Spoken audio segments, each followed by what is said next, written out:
Hey, welcome back, everybody, to another episode of Real Talk Fishing with No Limits, brought to you by Seagar's High Performance Braids.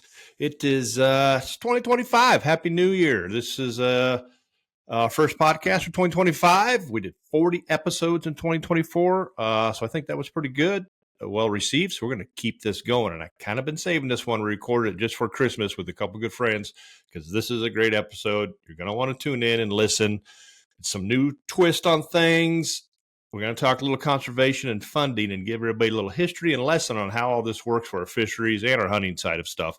I brought a couple experts on the panel here. We have Chris Horton from Congressional Sportsmen's Foundation and Lou Carpenter from National Wildlife Federation. Lou and I go way back, good friends, met Chris quite a while ago.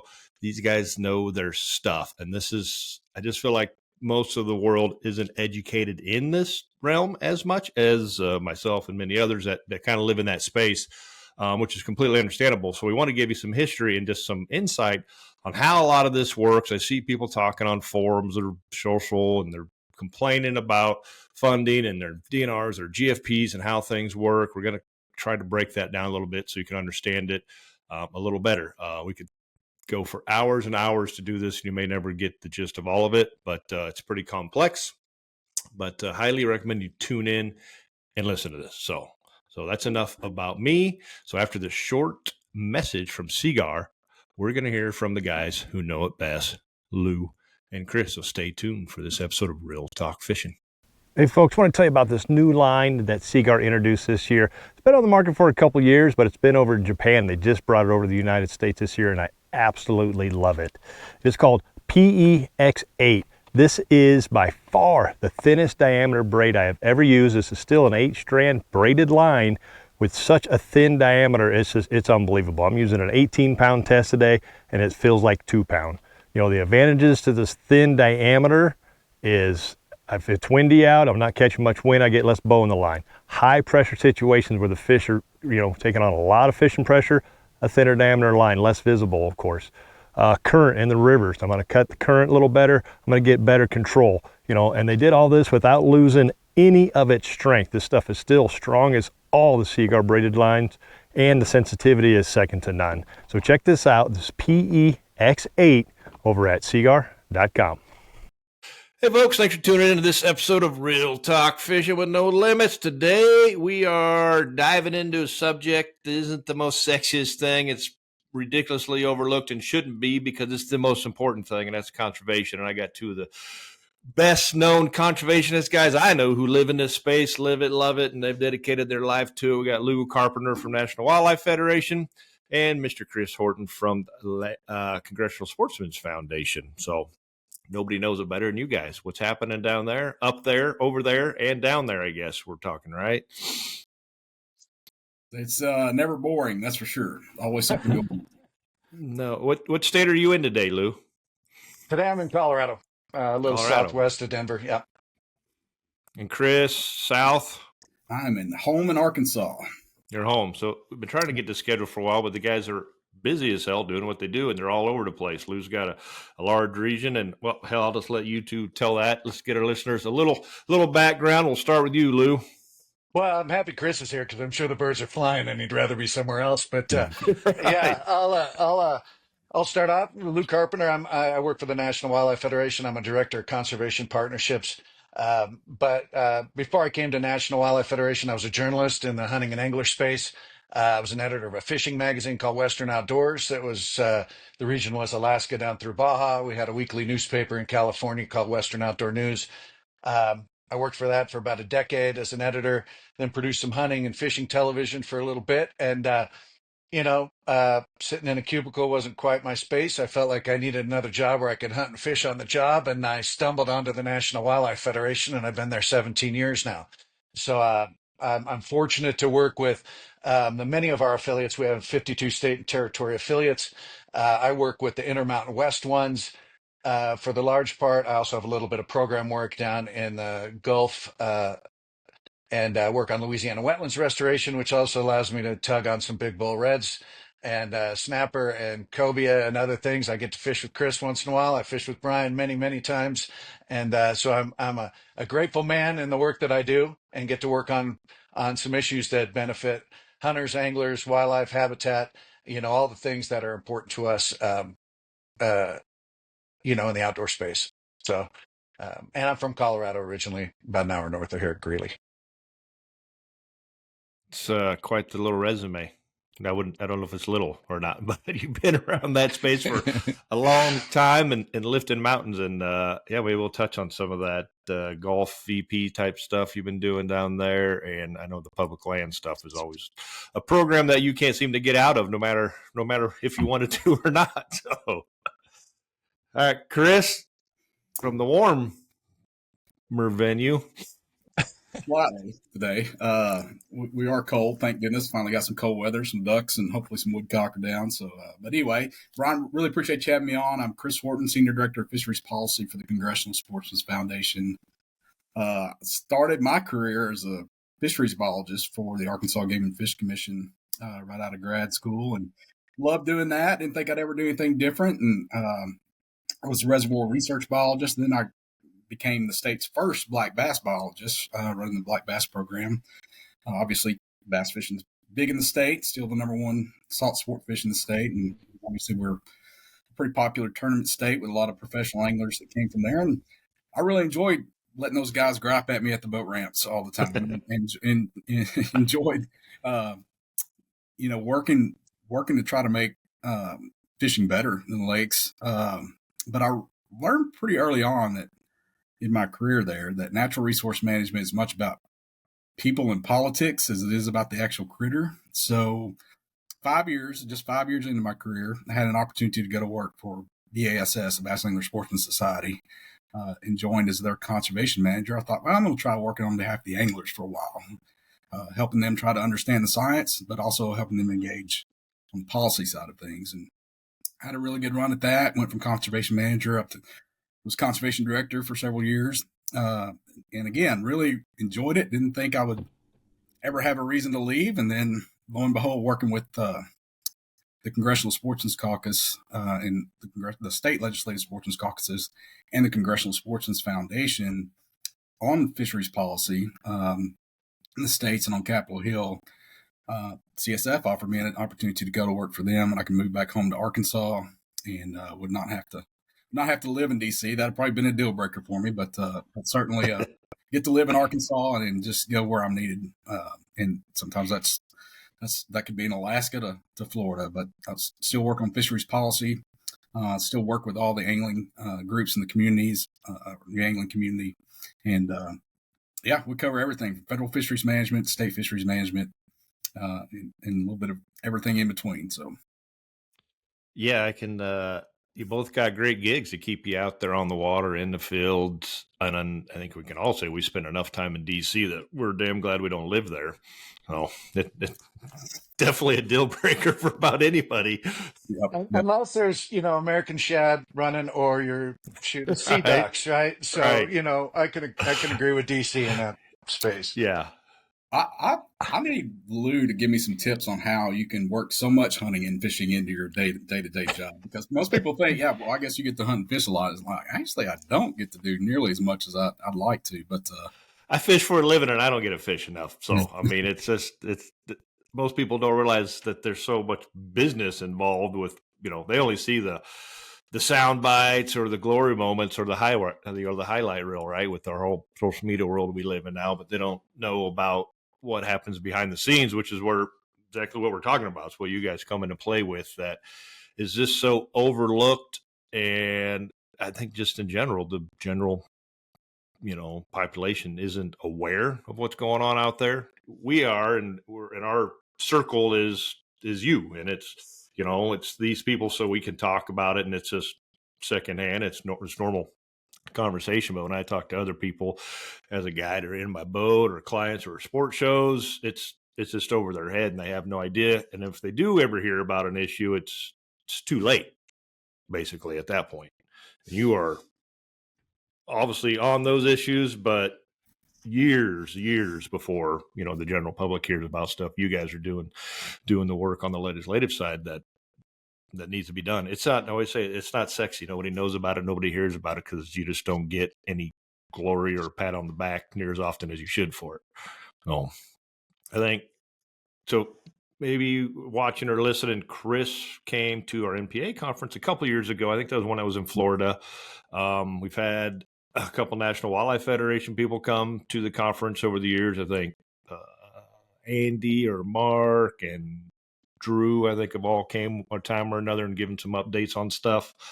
And as well as Chris, it also helped kind of give a little guidance to Pat and some of the MPA members on our North Dakota issue we had with that permit fee a few years ago, which we just had Zach Axman on, who led a lot of that as well, which we won in a sense, got a repass. Not only did they get rid of the conservation limit of the fee that brought the permit down to like $250 versus the $5,000, and they still now they have the conservation fee aspect of it, which is still fine and good. It was Zach worked that for you guys. Yeah, yep, Zach Axman. He did a phenomenal job. I'll just tell you. I mean, we helped to get the bill introduced because there was the last bill in that session that got introduced. And we work with the state legislative sportsmen's caucuses or state sportsmen's caucuses in all 50 states, and these are bipartisan caucuses because fin, fur, and feathers should transcend party lines. But we had a very strong leader, a co-chair there in North Dakota that was willing to take a look at this issue. I connected him with Zach. We had some conversations, and lo and behold, he introduced the bill, and we got some positive changes done there. Yeah, we had Zach and Jeremy Olson. I think Susie with Devil's Lake Chamber was big on it. So once again, it was a bill that was pushed through that nobody knew about. Reworded it, renamed it something that nobody knew. Didn't say nothing about tournament fees. It was conservation. And as obviously a former BASS guy, you know how much those fees can play into where you're going and as far as scheduling tournaments and stuff. So no, I'm glad you mentioned Jeremy too, because he was very heavily involved in testifying and said all the right things when he needed to say them. And it's when we come together with a good plan, that's it. You just got to get involved, and when you do, good things can happen. You can change the direction. Too often I think anglers are just complacent and just want to complain about something and not really get involved. But everybody out there does have a voice, and there's resources there to help you.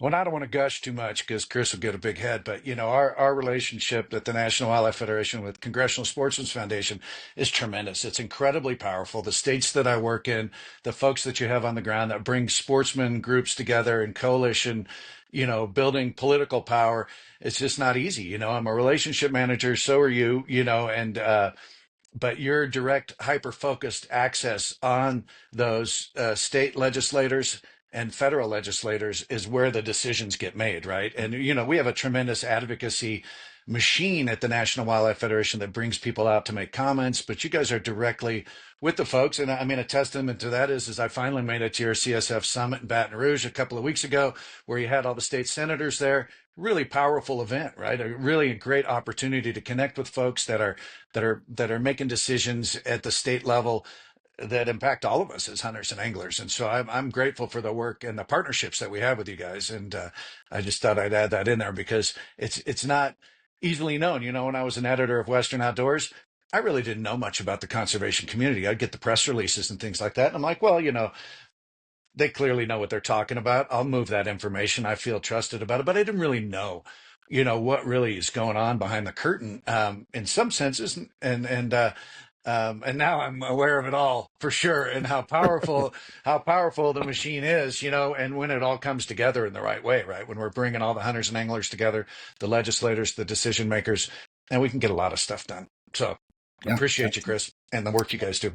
Yeah, we appreciate y'all as well. I mean, that the constituent, being a member of NWF or being a member of BASS or any of the critter group memberships out there, it is powerful for them to be able to say, we have this many members. It's even more powerful though when we bring on the policy issue, a solution to a problem for them, and they know that they're going to have the backing of those organizations if they're going to try to push this through for us. And then you activate the advocacy machine. They get the hundreds, or not depending on the issue, thousands of email support. That's what it all comes together, and it's all a well-oiled machine. I mean, we all have specific roles to play, but it can work. But it's important. Yeah. I mean, just the average angler, just join a group. If you're not willing to advocate, just join some of the groups. It's very helpful to have those membership And I'll numbers. take one particular example, and I know this isn't fishing related, Brian. Sorry, I know It's you're all you're right. It's all focused right. on that, but it's a hunting issue that's really important to us. And all these things have rabbit holes and slide different directions. But in Colorado, we had a ballot initiative that was an anti-hunting ballot. It was anti-trophy hunting. It was anti-mountain lion, bobcat, lynx hunting, and I have to give a lot of credit to Howl for Wildlife. They've done a lot of work on that space, but CSF kicked in a lot of money to help us on that campaign, and then NWF leaned in and sent emails to 100,000 plus members in Colorado and said to vote no on that stuff. And we won by 300,000 votes. I mean, and it was something that we did not really expect to win on the front range of Colorado with the way the demographics and dynamics have changed. And it was important. It was science-based wildlife management. It was principle-centered campaign. And once we were able to get to the public and explain that to them and the way that wildlife management works, the things you were mentioning earlier, Brian, about way funding works and Pittman Robertson, Dingle Johnson and Wallet Bro, all these things. The public doesn't really know about this stuff. And it's hard for them. We get really wonky and they don't understand much of it. But we Right. came together really well on this campaign in Colorado. And we beat down something that was really important to the way hunting and fishing is going to work in the future here in the United States. And these ballot measures that try and manage wildlife um, are ill informed and they confuse the public and they're really complicated. And so once again, CSF leaned in a big way. Money a lot of times does more than anything, and so that was important, but anyway, I just want to point that out as one example of how we had a big win here in November in that space, right? When we had folks that really wanted to take away something that we have. And I'm not a mountain lion hunter, but I understand why we need it there, and the methods that we have are important to wildlife conservation, and they've been successful, and those populations are healthy and robust in Colorado, and there was no need to change the way we do management. Absolutely. Yeah, y'all did a great job out there beating that back. We had a session at the NASC Summit, which is the National Assembly Sportsmen's Caucuses. That's the umbrella group that all these state caucuses are under. But I think this is the second year in a row we've had a session on ballot box biology because Yeah. we're seeing more of that, and we really need the public to pay attention and be ready to push back on that. We need wildlife fisheries and wildlife management to remain in the hands of the professional scientists, and it's based on science Yeah. and motion That, science. Yeah, I could care less about. I would never want to hunt mountain lions. I don't even want to bear hunt, but I don't have a problem with people that do. You'll eat them. I'll eat them. oh. Yeah, sure. Oh. It, But it it all seems like such common sense, yeah, but it's not, because it's like you said, most of the general public doesn't know because we confuse the hell out of the language that's on these ballots and stuff. But I think your summit that you've been doing for years, that's huge because you obviously get new, you're trying get these new legislators in these states to join, and then they get down and then you educate them on how to get, that you're the resource, we can help draft these bills, get them out there, and then the process to do it. Because a lot of them, like a state senator is, on the local level is that's it. It's a part-time gig, doesn't pay or pays, $10,000-$12,000 a year.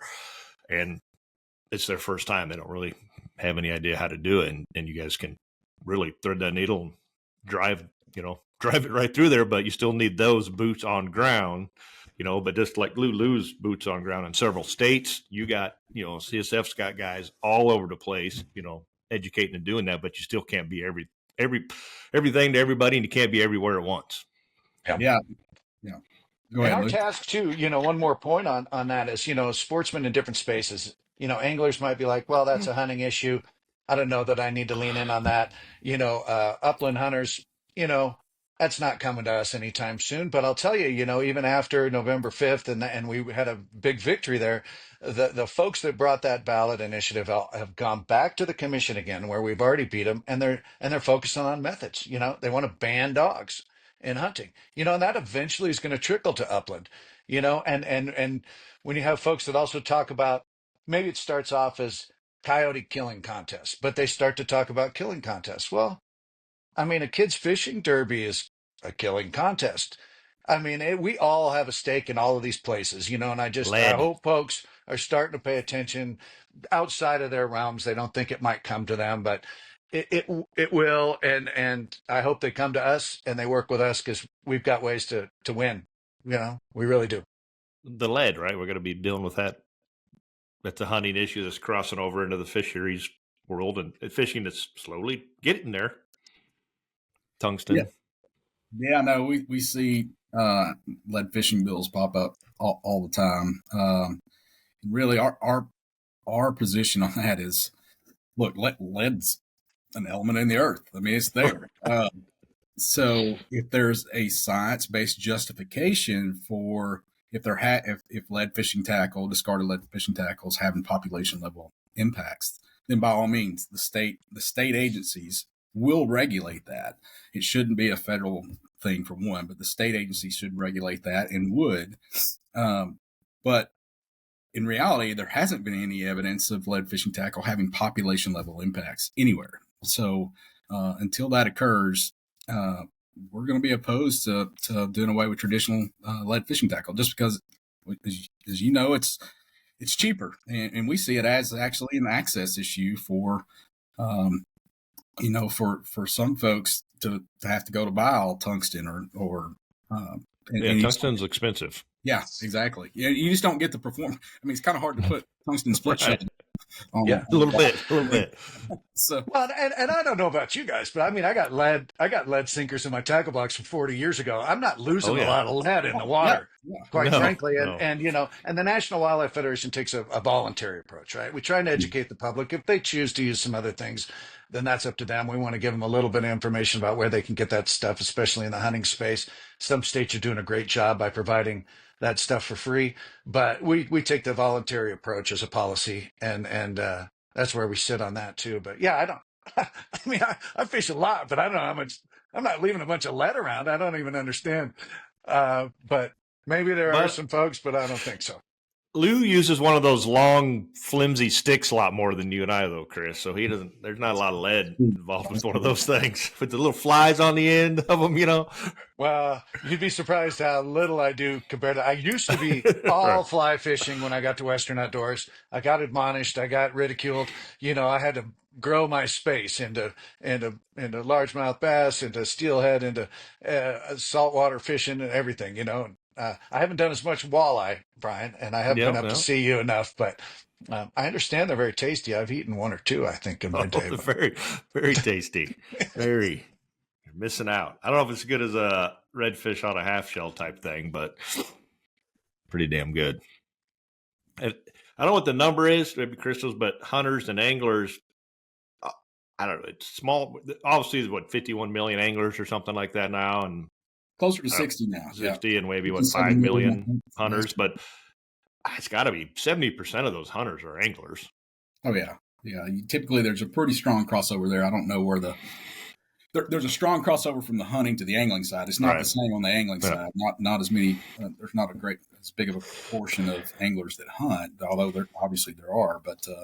But fishing is really it's kind of the gateway to get policymakers involved with the state, as well as the Congressional Sportsmen's Caucus, is through fishing, because even though they don't hunt, they might fish, and then they therefore understand the value of fisheries management or science-based fisheries management and science-based wildlife management. And we can get them engaged on the policy side, on some of the hunting side, because they understand from the fishery side the importance of management and conservation.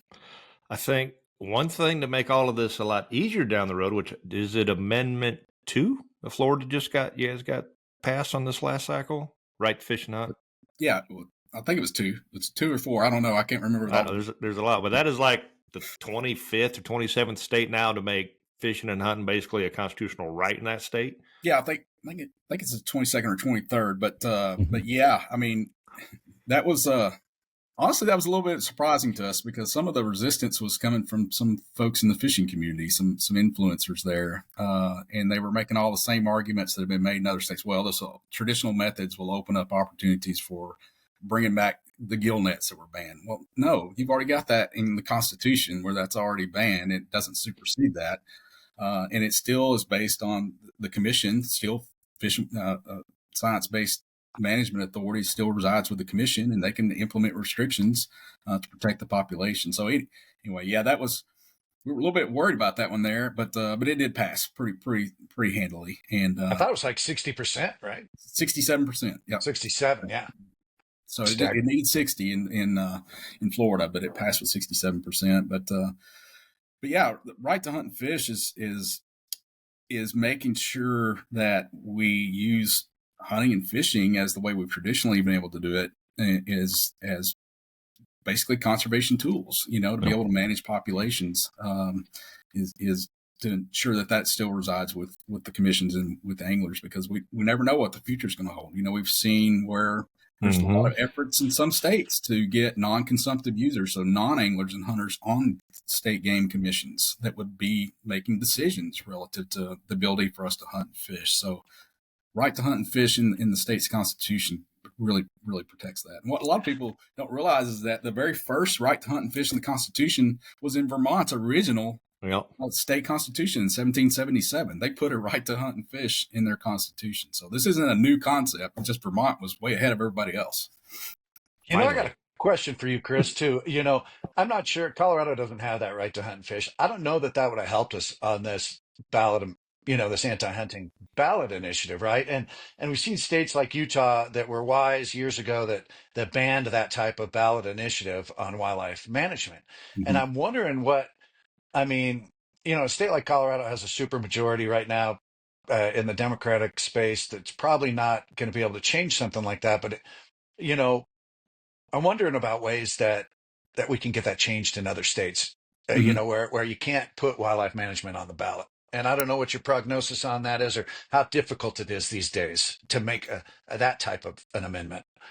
Yeah, it varies by state. It's different for each state in how ballots measures can make it to the ballot, whether it's an initiative, a citizens initiated initiative, or whether it's an actual measure that comes through the state legislature. We are actually in the process right now of doing a very detailed dive into all of those state laws and statutes regarding ballot initiatives, as well as looking at their commission structures and how they're set up, and thinking just like along those lines that you just mentioned, to how do we preemptively make sure that fish and wildlife management continues, because it's the most successful model of fish and wildlife conservation in the world, and it's due to hunters and anglers. We mentioned Dingle, Johnson, Pittman, Robertson, Wallet Bro a minute ago. I mean, that's the system that funds this whole North American model, and we've got to make sure that we protect that and protect access so that we can continue that conservation. I was first involved with Nebraska's initiative, and Scott Smathers led that as the director for the Nebraska Sportsman's Foundation. Actually, when I first met you, Chris, long before Lou introduced you to me years ago, but I think it was like 80% that one went through. I think we had a little party at a bar, watched the whole ballot thing go on all night long, and it's like, why are we sweating this? But money. Yeah. There's always the threat that the antis could come in and spend a lot of money and defeat you. And the only place it's ever been defeated was in Arizona, and a lot of it was the messaging there. And that was really a learning experience for the rest of the states that are trying to do this. Yeah, because I think when Nebraska did, it was maybe the 17th state at that time. And then there seems like there's been a state almost every year, since then, kind of jumping on. And I've asked that, being a lot in South Dakota, I'm like, why the hell is that not something here? That just, it's a no-brainer. And some legislators are now gone. And the answers I get are just ridiculous. I'm like, do you not understand what what this really means? They have a completely different perception of it, but we need more of those legislators on the caucus to understand it, so you guys can educate them better before you did have one of those guys in Nebraska that comes along every once in a while and tries to grab those Pittman Robertson funds back into the general fund, which you can't do, and they fail miserably every time. Even Governor Schwarzenegger in California tried it, but they grab that and they lose tons of money for wildlife management, and once they figure that out, they got to stop, and it's a great method to keep them from doing that. He tried to do that this year, so and got a hand smacking and a quick learning that you don't get to touch those PR funds, buddy. That's not how it works. But they are mainly on the Missouri River, where I guide a lot. They were supposed to be putting in on the Nebraska side, to boundary water. They're supposed to be putting in a whole new recreation area, a multi-million, couple-year project, and nothing's happening. Mm. Yeah, I always love the.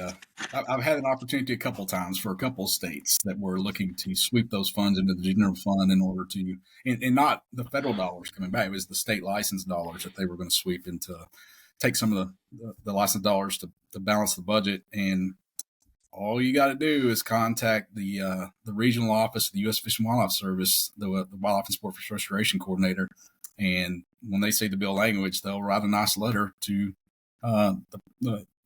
the Senate president or the Speaker of the House and the governor's office, say, if you all do this, that constitutes a loss of control or diversion of funds, and your $19 million you're getting in WISFR funds this year goes away. So they usually, every time they pull back, like, oh, we didn't realize we can't touch that money. Yeah, so you brought it up, Lou. Why don't you touch on the Pittman-Robertson fund, and then we'll let Chris educate everybody on the Dingell-Johnson funds a little bit. Little history of conservation and kind of how all this theoretically happens. Well, it's interesting too, because the National Wildlife Federation really came together at that point to work on that bill. In a sense, we had all these different gun clubs and things around the country that came together to create the federation, and also the wildlife watchers and a lot of other folks, but mostly sportsman organizations, because of the market. The market killings of the early 1900s were devastating wildlife, and we needed a way to find out how to fund management and sportsmen.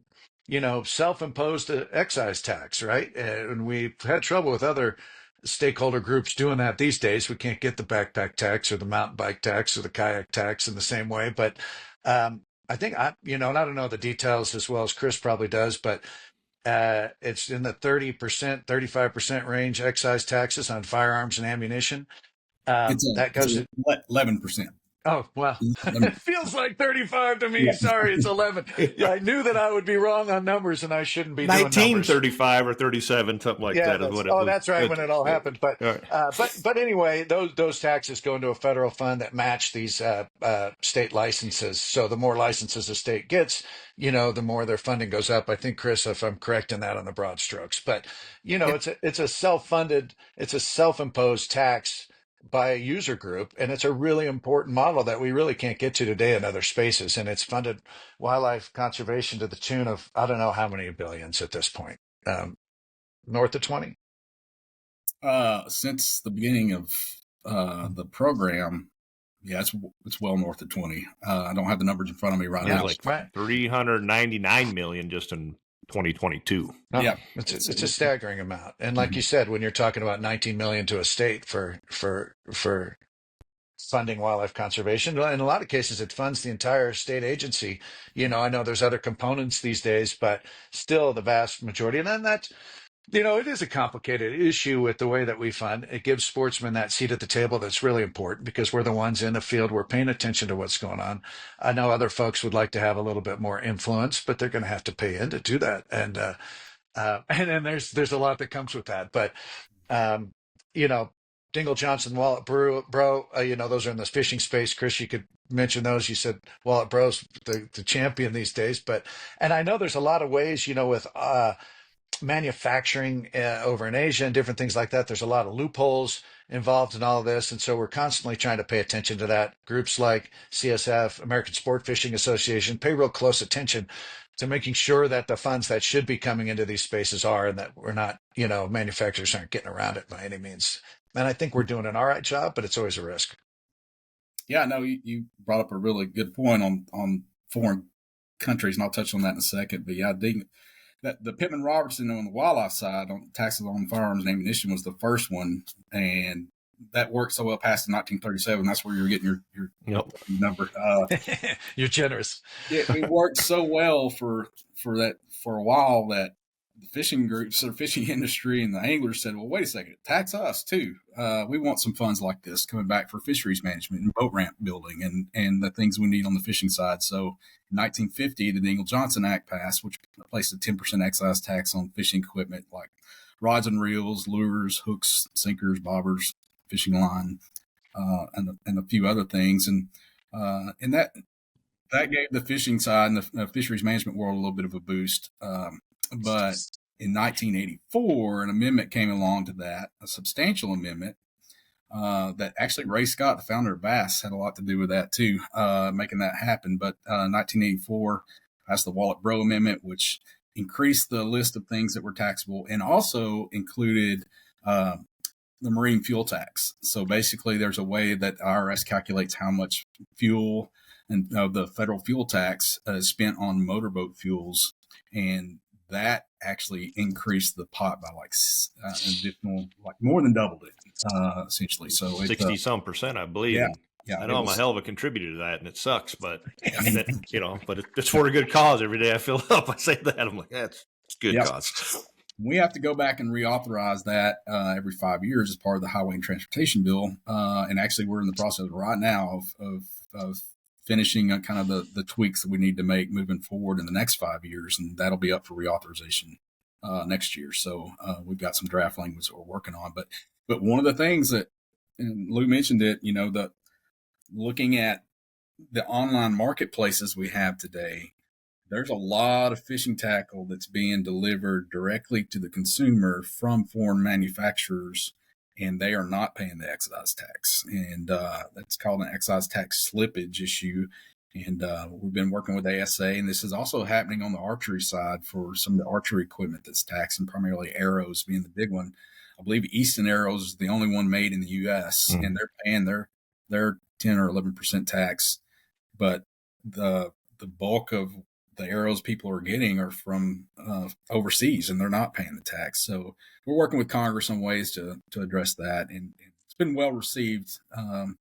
Anytime you put the most successful conservation funding model in the world in jeopardy, and B, you already have a competitive disadvantage for U.S. manufacturers with these foreign products.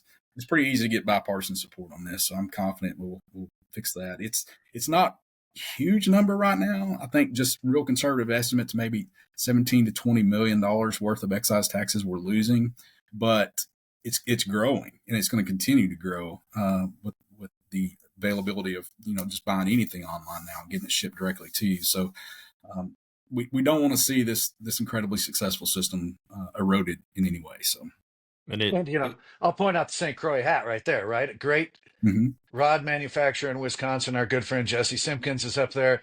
Paying attention to where these things are made is helpful too. I mean, I don't want to get too heavy on that, but we do need to close that slippage and figure out a way to make that work right. But I love seeing the St. Croix there. Thanks, Brian. Yeah, I just actually got off a podcast here with Brian Evans with Seagar. So, I mean, there's one of those companies, and there's another one, Wiley X, right? Your Seagar made Z-Man, right? We haven't touched on. I was like, during COVID, all these products were available. That's because they had complete control, because they're all made right here. There isn't very many of them. Yep. There's like one product in each little space that's actually made here, and the rest of them are all coming overseas. So maybe that'll change.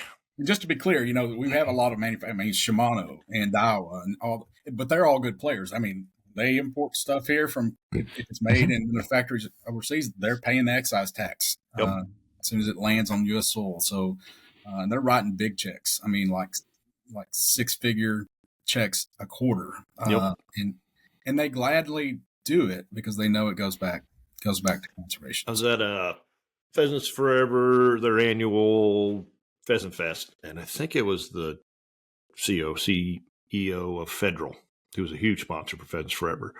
And during the banquet thing, he pretty much said, "Yeah, we just wrote our quarterly excise tax check, and it's well into the 6 figures." And that's just one company, that was just Federal, and he was like, "And I'm happy to pay it." Well, one of their corporate owners at one point, Vista, I know things have been breaking up and shaken up, but they used to send out that information. We paid $98 million this year in excise taxes and things like that. They got a lot going on, but I'm glad they're highlighting how much they are paying into it. I think that's important, for people to understand that in the way they make their purchasing decisions. And they know if the more they're paying excise tax, the more they're making on the back end. So right? The more taxes we owe, because we made more money. So, I mean, we all hate paying taxes, but the more money you make, the more taxes you pay, unless you got a really good accountant. So, and you can find a way around some of that. But the it's such a successful, those are two successful programs because they were basically created by the user, the hunter, Mhm. the angler said, tax me because I know that without these resources, there is no future. I don't get to do this and that. I mean, the companies look at it, fun fish, kids fishing things are great and easy to get funded because there's not anglers in the future. We don't have anybody to sell a product to. Yep. And I can't think of too many. I'm sure there's probably something out there, programs where the guys are like, hey, we want to pay more taxes.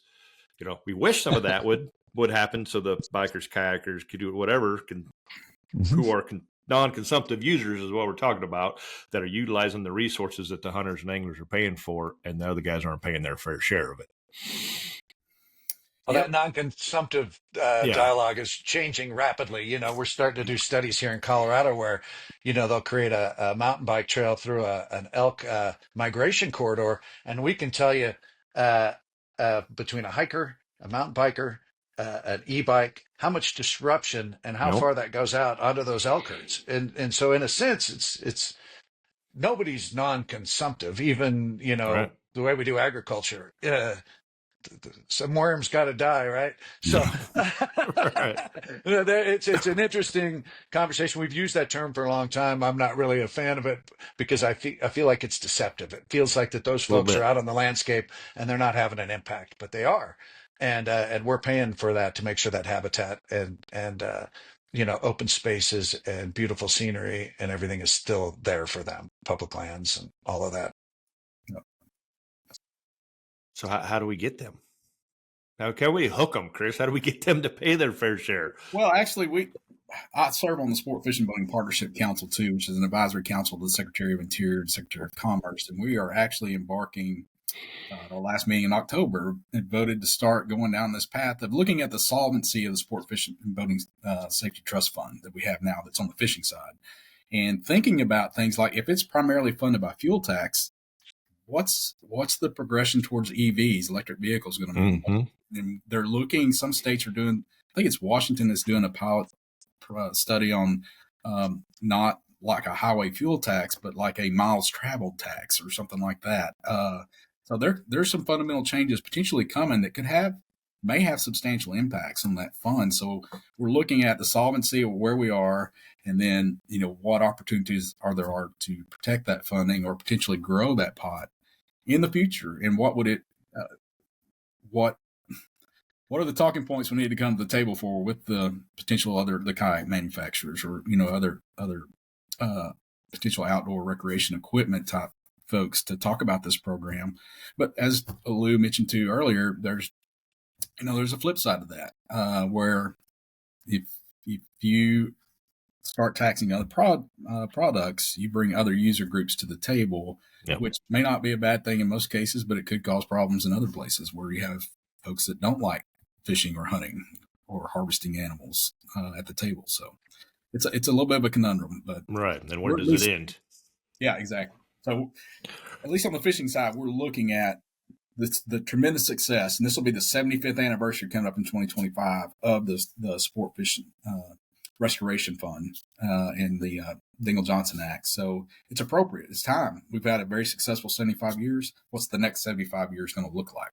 And how right. I know Mercury's got the electric motor, mm-hmm. Outside like the big power motors. So yeah, you start losing 60-some% of the fun and fuels over the years, which I think we're obviously a long ways from. But like I said, this stuff starts 7 to 10 years before the general public hears about it. Mm-hmm. ACE Act, I believe, right? That is the reauthorization that just got through the House and is waiting to move on to the Senate. It's kind of what we're currently dealing with. Yep, that's one of the priorities before the 118th adjourns, hopefully. And Lou, feel free to jump in here, but the America's Conservation Enhancement Act was originally passed in 2020, and basically it contains a number of bills that have already been authorized or had already been enacted that needed to be reauthorized. So it's basically a package of really important bills like the North American Wetland Conservation Act, which is what brought our duck numbers back. Which all this is part of the Farm Bill too, right? No, this is separate than the Farm Bill. Separate? Okay. There are wetland programs within the Farm Bill as well, but NAWCA is a standalone piece of legislation that I believe it's it's not just U.S., but we look at preserving key wetlands for waterfowl in the U.S. and Canada and Mexico as well. So we got NACA, which is a big one, obviously, for the waterfowl hunters and bird watchers, and but it's also important for fish. I mean, wetlands are incredibly important as headwaters for fish, stream fishes for sure. But and then in 2020, it officially congressionally authorized the National Fish Habitat Partnership, or National Fish Habitat Conservation through Partnerships program, which was an act at the time, but they just folded it into this. It was an act we were trying to pass at the time, but they folded it into ACE. And the NFHAP program is tremendously successful because it's a more grassroots bottom up type of approach to addressing fisheries needs. And there are 20 partnerships across the country. Some of them are area based, some of them are species based or groups of species, like the Western Native Trout Initiative. And then you got the Eastern Brook Trout Joint Ventures, and then you got the Reservoir Fish Habitat Partnership, which is kind of it's system type based. But we got partnerships that cover the entire country that are looking at where are our biggest needs for fish conservation, enhancing fisheries, and identifying those, and then using these local partnerships with the local communities, the states, and the federal agencies through just a little bit of funding. I mean, there's only like $7.2 million appropriated to the program every year, but these partnerships are really good at leveraging that little bit of federal funding they get with state dollars, with private funding dollars, and with other sources of revenue for that match. And it's been highly successful. It took us, though, that program has been around since 2006 or 7. It took us until 2020 to finally get it authorized by Congress. And it just took forever. And there were a number of challenges there, a number of reasons. Won't go into all those, but it was hot. We were so fortunate to finally get it officially recognized by Congress and a permanent program moving forward. Because it has been. It's another one of those that's been successful, very successful. So that's two of the big ones in ACE. And then there's the Chesapeake Bay programs that look at improving Chesapeake Bay water quality, all the challenges that the bay has had, and the declines across the board from oysters to striped bass. You know, it's all impacted by the water quality coming in. And there's another provision in there dealing with lead. It prohibits the EPA from regulating lead fishing tackle for another 5 years, and under the Toxic Substance Control Act. And the reason that one's important is, again, because of our state position on lead needs to be science-based, but the EPA has denied multiple petitions to ban the use of lead fishing tackle under the Toxic Substance Control Act. And the EPA keeps coming back and saying, Congress did not give us that authority. We did not have the authority to regulate. And the problem with that is whenever anybody petitions, it starts a chain reaction that takes months, if not years, to resolve. So it's taking resources and personnel away from the EPA's normal mission to have a discussion about this, that they continue to say, we don't have the authority. We don't do it. Yeah. This is best left to the states, kind of thing. So it's just, I don't know. It's a way to block some of that inefficiency and some of the wasted resources there. Well, no, this is a little bit different, but it reminds me when, and I'll invoke his name. I think it was U.S. Fish and Wildlife Service Director Dan Ash in the national parks. Somehow they tried to ban lead, remember? And the blowback on that was staggering. Yeah, because the authority wasn't there. It was a mess, right? Mm-hmm. Yep. That got yanked back pretty fast, probably due to you guys, and little help there, but it's a quick slap. Yeah, and again, if there's ever a problem, population level impacts of lead fishing tackle, we're all about let's implement whatever we need to do, restrictions, eliminate it for that specific area, but it's not necessary to impact an industry or access for anglers if there's no scientific justification. Science-based facts is the key, and there just hasn't been. There was plenty on the hunting side with the waterfowl and eagles and what have you, but there isn't on the fishing side. And one of the complications too is these days that we're finding all the time, and this happened in this last election cycle with us, is whose science are you using? Mm-hmm. Mm. And so there's, I know we all talk about peer-reviewed science and all these kinds of things, but, it's a wild world when someone comes up with some science and I mean, I like our professionals, right? I like our biologists, our state level. I trust those guys. Mhm. And we start getting some other stuff from the side, just starts to confuse the issue. But we struggled with that a lot on people coming in saying, "Well, we've got science. Here's our science," Yeah, and it's tricky. Um, Yeah. Lou probably has to deal with a little bit more than that you do, Chris. He's got an awful lot of climate agenda over there, and who bought and paid for what science. But that's the world we live in nowadays. Is that's right. what science do you choose to believe, right? Yeah, and I was looking for something the other day. I can't remember. It might have been some of our rigs to reef work, and I was looking up some more uh, studies on the ecological benefits of artificial reefs. And man, I was coming across so many publications out there that when I was in grad school, man, there was just like a handful, and those were your credible sources. They were Right. truly peer reviewed. Now, some of these I've never heard of these journals before, and if you're just the average person in the public out there, you may not know anything about them because I don't about their review process and how legitimate it is. And so that's where I now, because I've been out of the in the weeds of science based management for a long time, I go to the state agencies and say, okay, here's this paper. Is this Yeah. legit or is this not legit? Yeah. So Yeah, I, anybody can throw up a blog and a website, write something, yeah, make it looks like it's official, and they have absolutely no idea what the hell they're talking about or it was exactly. Yeah. bought and paid for. Hey, Yeah, you got to on be offshore careful. reefs, I saw today, Chris, you got another one, right? The East Cameron off Louisiana. I saw Uh, today in the news. Is that right? uh, that was reefed. Yeah. Well, that's proposed creation. East Cameron 346 special artificial reef off Louisiana. Just Yeah, I saw the news story this morning. yeah. Dave So Chris on mentioned something to that one to that good particular work, man. one. Yeah.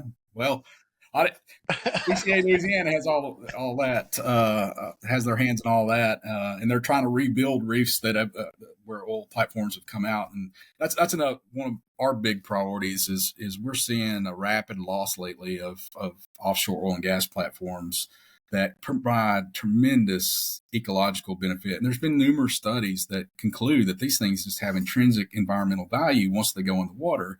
And so we're trying to make this rigs to reef program. There is a program in place, but as you can might imagine, there are 5 federal agencies that have to permit a rig going into the state's rigs to reef program. So that takes a while, like 2 to 4 years. And it's no big deal if you only have a dozen coming out across the Gulf on any given year. But right now we're having hundreds coming out. So we're losing a lot more than we're able to keep in the water. So we worked with Congressman Graves. We'll work with and Congressman Vesey to introduce legislation this year to make that a little bit easier. Congressman Graves won't be back next year, but we will. I think we'll easily be able to find another champion and do that again. And the challenge is that it's seen as a regional issue, primarily a Gulf issue, so it's hard to elevate it to a priority of the entire Congress.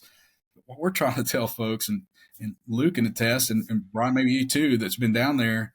Man, you go to Venice, there's people from all over. I mean, Yeah, I don't think it's a regional issue at all. And I spoke to our legislators on a fly-in with Lou years ago. I mean, obviously it is a geographical thing, but the waterfowl, mhm. right? And we're in Mhm. the Dakotas, Nebraska.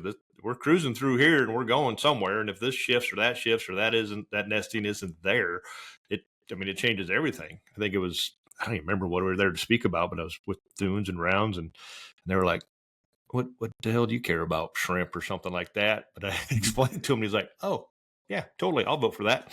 Yep. Coastal Restoration Act, I think is what it was. Yeah.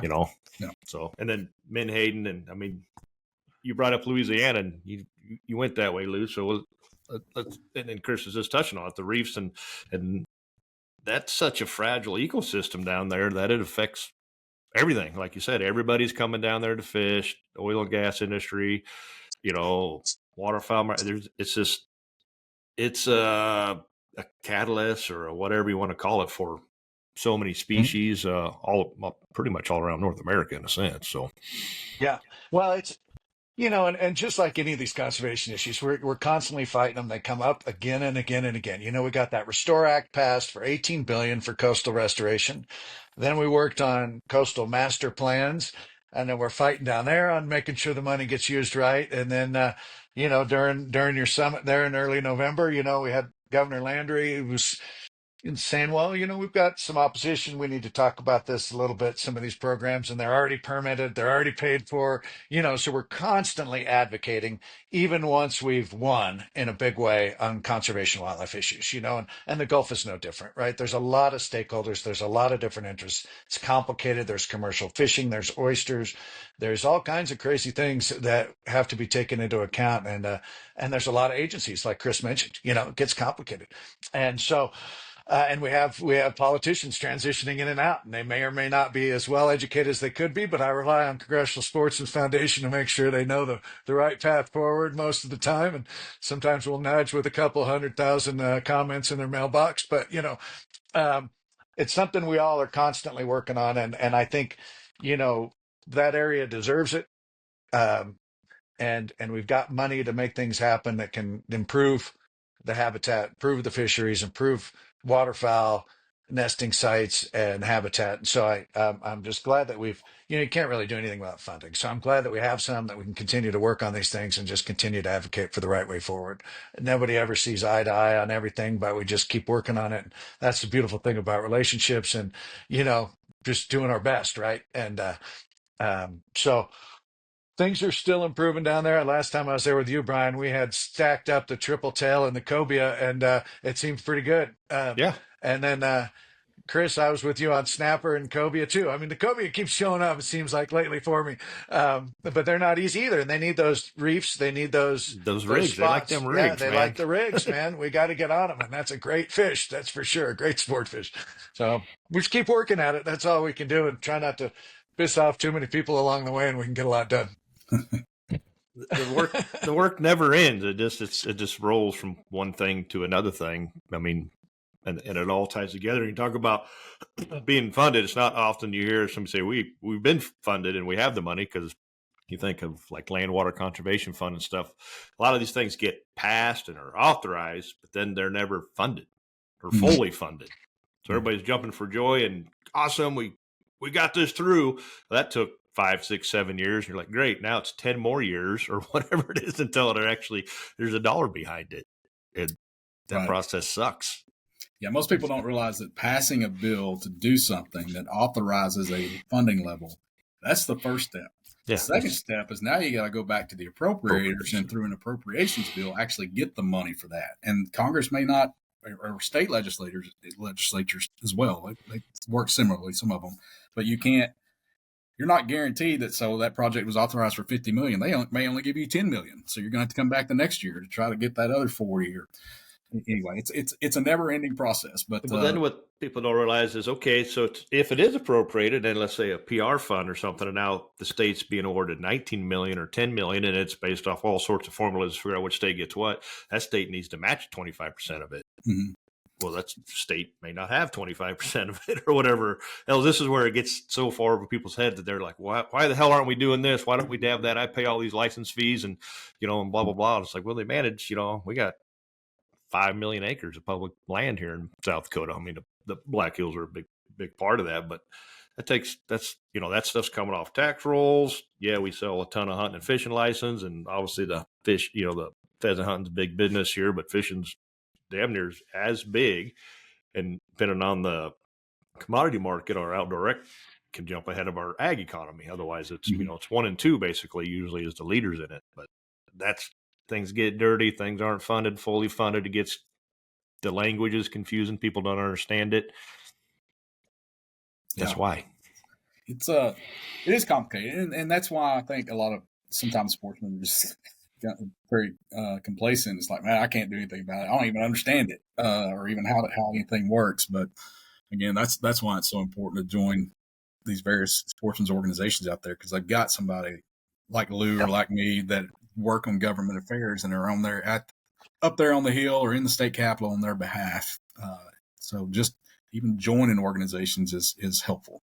Yeah, you can usually get some more layman's terms or a version of it brought down through your club or something that somebody, and it's not hard to understand when you're talking to a hunter or angler is going to, okay, yeah, I get it, or I've seen this on the landscape, the meandering waters. I mean, that's a big Louisiana thing. It's a big South Dakota thing, and it's so confusing for people when that came up here. And once again, not an issue until it was too late. And it brought up from sportsmen not being good stewards of the land that wasn't theirs, and then not understanding public trust doctrine and how and when you talk about some people that got educated real fast on how everything went, but when things get, and that's our session, so this is getting drug out for 3 months, and that just burned people out to where they just threw their hands in the air. Yeah. Well, and you look at something like the Army Corps of Engineers, it's a 20-year project. How many administrations, how many different politicians are rolling through during that time and, Right. influencing things, and, they're doing their job. And, like Chris said, it's complicated. I mean, even a podcast like this is complicated. I probably got Chris in trouble at least 2 or 3 times while I was jabbering away. So and I apologize for that, buddy, but I think you held your stoicism well while I was jabbering, and no, hopefully you're not in too much trouble. No, we're good. That's why we're real talk. We got to let it all out there. We could call out all sorts of names, but then again, that's what needs to happen to get change. So I mean, right, and that's what we're moving forward. We got a new administration coming in. Obviously, the Trump's administration in whatever year that was, 2016 through 20. We got quite a few things done. And then obviously reverted, a bunch of things back as well. What can we expect, you think, going forward here come January 20th? Well, I agree with you, Brian. We had some great successes during that administration. We had a few challenges, and I think, our organization looked at all of that. I was on our team looking at the scenario planning for the different, if we had a Republican trifecta, if we had a split Congress, all those things, we just look at what our opportunities are, what worked well for us during a particular type of administration, what do we think we can advance, to just charge forward, right? Get done what we can get done. And so you should have us back maybe mid-year, Chris and I, and we can see where we're at that stage. I actually have another call that started a minute ago, unfortunately, but I'll let Chris do his thing, and I'll be a few minutes late to my call here. But thank you for having us on, Brian. Yeah, you bet. Yeah, no, again, fin, fur, feathers, the things that we care about and work on really do transcend party lines. And the previous Trump administration was very good on some of our stuff. And we look for opportunities to work with this incoming administration to advance some of the issues and the causes and address some of the challenges for sportsmen out there. It'll be a little bit before they get all their confirmations, and the Department of Interior, Department of Commerce are 2 big ones for us. So whoever they get there and get in place, then we can begin developing those relationships if we didn't have them already with some of those folks, and really beginning to work with them. What they will ask the sportsman's community, what can we do to make hunting, fishing, conservation better, and we look for those opportunities and work with them and get there. Whether the Trump administration or the following administration after that, it's the same every time. We talked about educating. It is an education process. It starts all over every 2 years. State legislatures and U.S. House of Representatives, and we've already put together a sheet on who all are we losing that have worked with us on either side of the aisle really well, and who are coming in that probably come from the state that has a lot of hunting and fishing background, or they may have a relationship with their state natural resource agency, so they've already got a good start. But it's just a constant education process, and you try to figure out where everybody kind of aligns on things, and the things that you can work on in that space, and you go for it. Outstanding. And you're right, it never ends. So you heard it here from the couple of guys that know it the best, folks. And we'll try to wrap this up, because if you couldn't tell, we could talk about this stuff for hours. And there's 2 guys that are passionate about it and getting it done for you folks on the backside of it, so you can get out there and enjoy your time in the woods and on the water. And the best thing, I'll just throw the nugget out there for them. Join your local sportsman's group. Join your local conservation group, your DU, your PF, your Congressional Sportsman's Foundation. And it doesn't matter which one. Get in there. The numbers help. Learn, educate, like Chris just said, because the learning never ends. And when it does, we got problems. So it's too late at that point. So, all right, guys. Well, thank you for your time. I know you're a couple real busy dudes, and I know Lou's got calls all day long in webinars, and they could be on Lord knows what topics, but I'm sure he'll be well entertained. I've got to jump on a call too about sharks. So going sharks. Hey, Well, and I'm Merry going. Christmas, gentlemen, too. Happy Yep. holidays and all this. We're in the season, so I hope you guys get some time off, too. I know you both work harder than I do, so Oh, I hope you don't know get some about that, rest. but it's wintertime. I'm off to the gym. So, all right. Thank you, gentlemen. And yes, Merry Christmas. And we will hopefully see you soon and some warmer temps. So, all righty. So, thank you all for tuning in to this episode of Real Talk Fishing with No Limits. And thanks to our special guests, Lou Carpenter and Chris Horton. Join the Sportsman's Group, people. That's the answer. So, stay safe and we'll see you on the ice.